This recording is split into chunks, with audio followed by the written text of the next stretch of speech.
নমস্কার। বিশ্বের সমস্ত ধর্মগ্রন্থগুলোর প্রতি সম্মান বজায় রেখে বলছি, আমাদের সনাতনী হিন্দুদের যে পবিত্র ধর্মগ্রন্থগুলি রামায়ণ, মহাভারত এবং গীতা আজও এই একবিংশ শতাব্দীতে সমান প্রণিধানযোগ্য। আমরা জানি মহাভারতে একটি ঘটনা প্রসঙ্গে আমি আপনাদের দৃষ্টি আকর্ষণ করছি। অস্ত্রশিক্ষা সম্পর্কে অস্ত্রশিক্ষার একটা আসরে দ্রোণাচার্য তার সমস্ত শিষ্যদেরকে নিয়ে একটা অস্ত্র শিক্ষার পরিচালনা করছিলেন। সেখানে গাছের উপর একটি পাখি ছিল, সেই পাখি লক্ষ্যভেদ করার জন্য তিনি তার সমস্ত শিষ্যদেরকে নিয়ে এসেছিলেন। সেখানে আমরা কি দেখেছি যে একমাত্র অর্জুন লক্ষ্যভেদে সফল হয়েছিলেন, বাকি যারা তারা সেটা পারেননি।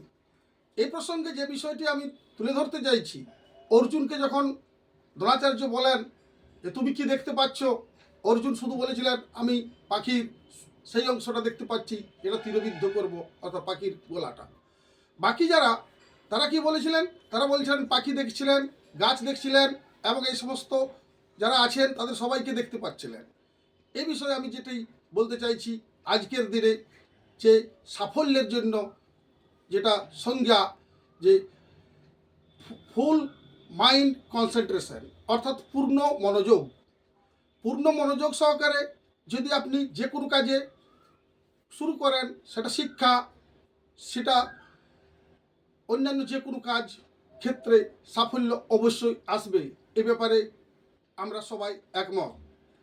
আধুনিক যারা গবেষণা করছেন, যারা বিভিন্ন ইউটিউবার মোটিভেটেড ভিডিও বানাচ্ছেন, তারাও এই ব্যাপারটাই লক্ষ্য করে মহাভারতের এই শিক্ষাটাকে অবলম্বন করেই তারা ভিডিও বানাচ্ছেন। অপরদিকে রামায়ণের একটি ঘটনা আমি তুলে ধরতে চাইছি। আমরা জানি রামায়ণের একটি অধ্যায়ে বনবাসে লক্ষ্মণ জ্ঞান হারিয়েছিলেন, অজ্ঞান হয়ে গিয়েছিলেন। রামচন্দ্র আমাদের আরাধ্য দেবতা, তিনি সেখানে গিয়ে কি করলেন, তিনি প্রথমে ডাক্তার ডাকলেন। ডাক্তার কাকে ডাকলেন? রাবণের ডাক্তার সুসেন বৈদ্য। সেই ডাক্তার এসে লক্ষ্মণের চিকিৎসা করে তাকে সুস্থ করলেন।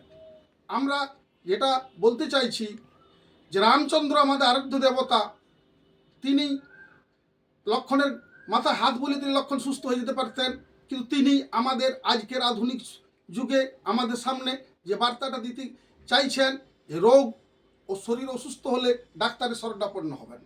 আবার রামায়ণে আমরা জানি রাম রাবণের দ্বন্দ্ব হয়েছিল। রাবণের চিকিৎসক সুসেন বৈদ্য তিনি এসে লক্ষ্মণের চিকিৎসা করলেন, অর্থাৎ ডাক্তারদের সামনেও একটা বার্তা আমরা রামায়ণে পেলাম যে ডাক্তারের কর্তব্য হচ্ছে চিকিৎসা, রোগীর চিকিৎসা, রোগীর শ্রেণী, বন্ধু, শত্রু নিরূপণ করা নয়। এই রামায়ণ মহাভারতের এই শিক্ষাগুলো আমাদের আজকের জীবনের কত বাস্তব, এটা আমরা সবাই উপলব্ধি করছি।